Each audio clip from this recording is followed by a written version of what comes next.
The Dassler brothers, how Adidas and Puma were born from a war, a family, and a feud. Today, Adidas and Puma are global giants, brands worn by presidents and pop stars, dominating stadiums, streetwear, and culture across nearly every continent. Their logos symbolize speed, performance, and aspiration. But hidden beneath the modern billion-dollar success is a story few people know. A story rooted in a small German town where two brothers once stood side by side, shaping the future of athletic footwear from a cramped laundry room. What began as a partnership built on talent and trust would slowly transform into one of the most bitter family ruptures in business history, an unraveling fueled by war, suspicion, and a world spiraling into extremism. The story of Adi and Rudolf Dassler is not just about shoes or corporate rivalry. It is about how ordinary people are shaped by extraordinary times. It is about how loyalty can fracture under pressure, how ambition can turn into obsession, and how a single disagreement can echo for generations. Their feud did not just split a company, it divided an entire town, forced families to choose sides, and left a legacy so deep that even the cemetery in Herzogenaurach still reflects the distance between them. This documentary explores how two brothers rose together, broke apart, and unknowingly created two empires that would change the world while losing each other forever. Section 1. A family of shoemakers. The Dassler brothers were born into a family shaped by work and austerity. Their father, Christoph Dassler, was a factory laborer in Herzogenaurach, a small German town where nearly every household was tied to textiles or shoemaking. The town was tight-knit, traditional, and deeply religious. Life revolved around work, family, and the river that divided its neighborhoods. Adolf, known as Adi, born in 1900, was quiet, introverted, and mechanically gifted. He preferred solitude, sketching shoe designs, and tinkering with materials. His older brother, Rudolf, born in 1898, was charismatic, outgoing, and fiercely competitive. While Adi avoided confrontation, Rudolf seemed fueled by it. Even as children, their differences were unmistakable and would later become explosive. Section 2. Aftermath of World War I. When World War I ended, both brothers, like millions of Germans, returned to a country in crisis. Inflation was so severe that families needed wheelbarrows of cash to buy bread. Factories closed, hunger was widespread. Adi found work scarce and prospects worse, so he began making athletic shoes in his mother's laundry room using scavenged leather and machinery he modified himself.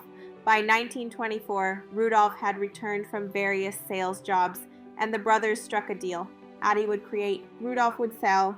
They founded the Dassler Brothers Shoe Factory, a partnership that blended genius and ambition. Within a decade, their shoes were worn by German athletes nationwide, but pressure was building economically and politically.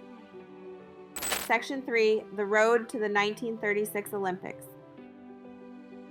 As Germany fell under the control of Adolf Hitler, sports became a propaganda tool.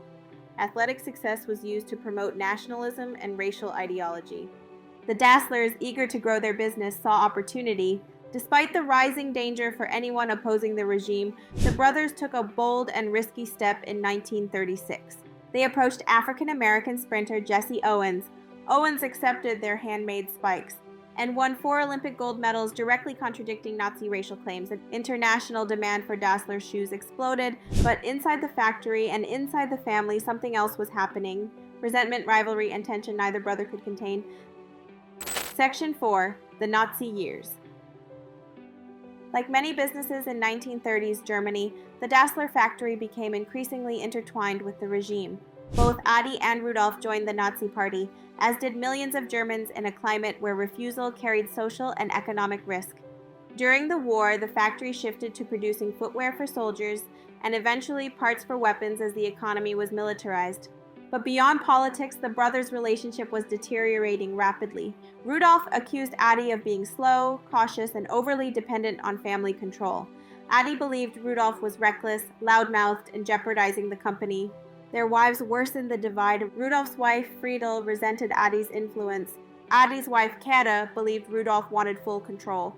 By 1943, paranoia reached a breaking point. During an air raid shelter incident, Adi's frustrated remark, "the dirty swine," was misinterpreted by Rudolf as a personal attack.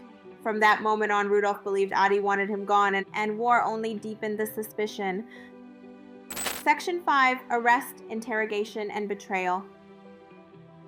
When World War II ended in 1945, the Allied forces began the denazification process, evaluating German citizens' involvement with the regime. Both brothers were investigated, but Rudolf was taken away and detained for nearly a year at an American internment camp.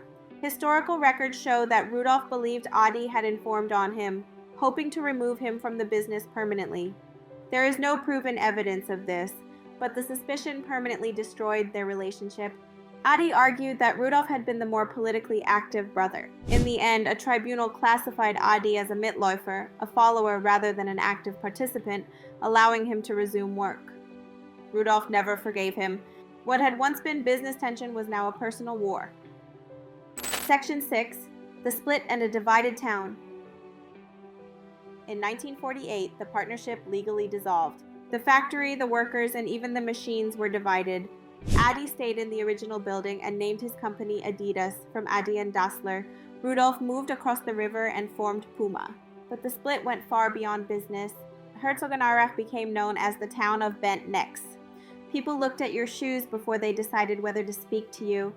Workers who crossed sides risked losing their jobs. Children were discouraged from playing with kids from the rival companies' families. Some pubs refused service to the opposing brand's employees. Even football clubs were divided. FC Herzogenaurach stood with Adidas, ASV Herzogenaurach aligned with Puma. The feud became a way of life. Section 7. Global competition. In 1954, Adidas changed sports history. During the World Cup final, Adi's innovative screw-in studs allowed the West German team to adapt to muddy conditions and win. Overnight, Adidas became a global powerhouse. But Rudolf struck back with strategy, charm, and bold marketing. Puma targeted individual athletes, signing stars that Adidas had ignored. The rivalry reached its peak in 1970, when Pelé, the most famous player in the world, dramatically tied his Puma laces before kickoff. A staged moment viewed by millions. The marketing war escalated for decades. Olympics, track and field, football, tennis, each brand fighting for dominance, one athlete at a time. Yet the brothers never spoke again. Section 8. Death and the Next Generation. Rudolf Dassler died in 1974, Adi in 1978. They were buried at opposite ends of the same cemetery, as far apart as possible.